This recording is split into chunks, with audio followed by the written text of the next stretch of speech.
Suddenly I had become kind of a enemy, whatever nonsense it may be. But it means something to that person, I'm willing to listen. I don't see why any child will sit there and listen to somebody who blabbers something which doesn't mean anything to them. So, here we are.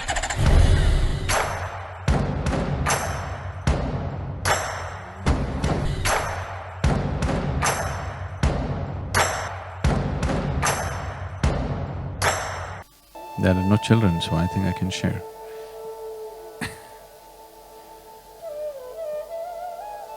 My experience of education, people ask me, what is my sadhana? So usually I tell them, my sadhana has been to remain uneducated. Because when I first went to school, I had no clue why I'm going. Probably the grown-up people just assume that children must go to school. Nobody bothers to tell you, why is it that you have to go to this place? What's so important about this place that we have to go? They were saying things but which didn't mean anything to me.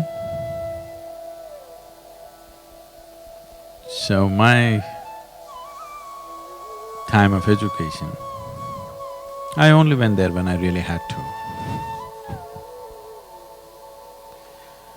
And even when I went there, my main problem was this.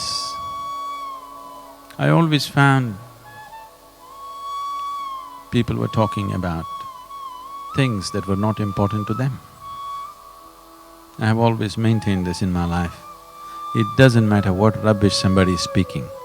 If it means something to them, I will listen absolutely.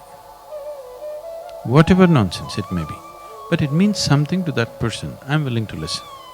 If it does not mean anything to the person who is speaking, I don't understand why I should listen. And I always found in the school, teachers were talking about something that doesn't mean anything to them, so my ears were never there with them. So, the less said about my education, better. And when I was about 17, I decided I will educate myself because it didn't make sense to go to college. And it's not like today, these ideas of sabbatical, this, that, did not exist. You're racing to become a doctor. If you cannot, you become an engineer. There's only two things that are there. So when I passed at that time it was called PUC, the 12th standard, and I said, I'm not going to college. The horror that happened in the family is unbelievable. Then I thought, okay, the good thing would have been I should have failed. Because I passed and I say I'm not going to university, there was such shock and such… as if tragedy has struck the family. I couldn't believe what they was getting so upset about because anyway I was not learning anything. I was just going, coming and just getting passing marks and going on. So this 1 year I spent in the university… Mysore University has a great library. I spent my time 1 whole year. Every day when the library opened at 9 o'clock in the morning, I was there. They closed at 8 in the evening, they had to push me out. This 1 year, I just read just about anything, science, history, geography, literature, just about anything. From popular mechanics to Homer, I read just about whatever came my way.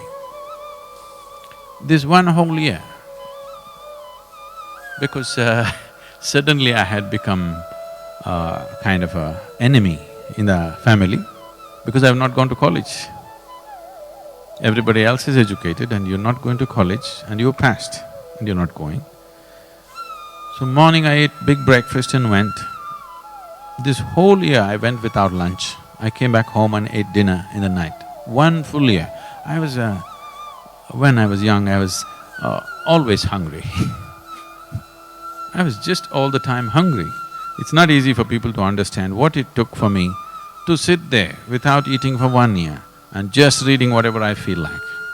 So I thought I'll educate myself. Probably the maximum amount of reading I happened at that part of my life. Why I'm saying this is, what you pursue, you will never forget. What is imposed upon you will never be useful in your life. So when I decided that we must start a school, people rolled their eyeballs, Sadhguru, you?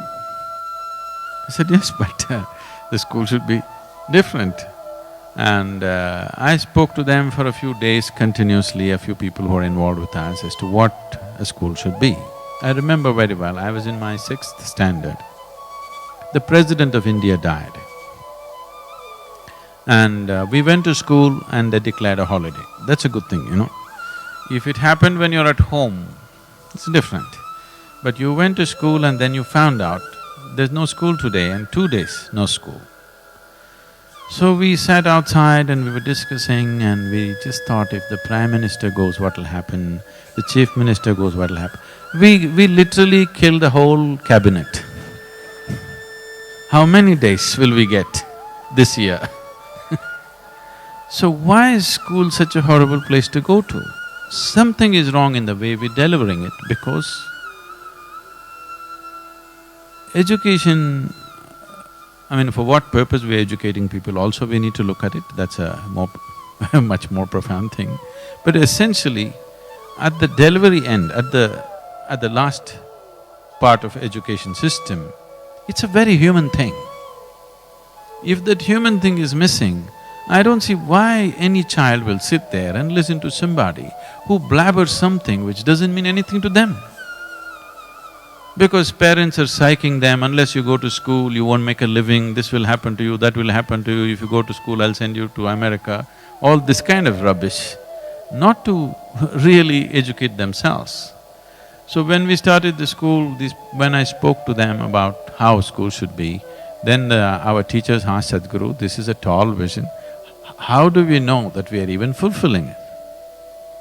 I said, see, this is a residential school. I said, 4 months they stay with us. At the end of 4 months, when they're going home for their vacation, if children are crying to go home, that means you're doing well. If they're crying to come back to school, that means we're not doing well.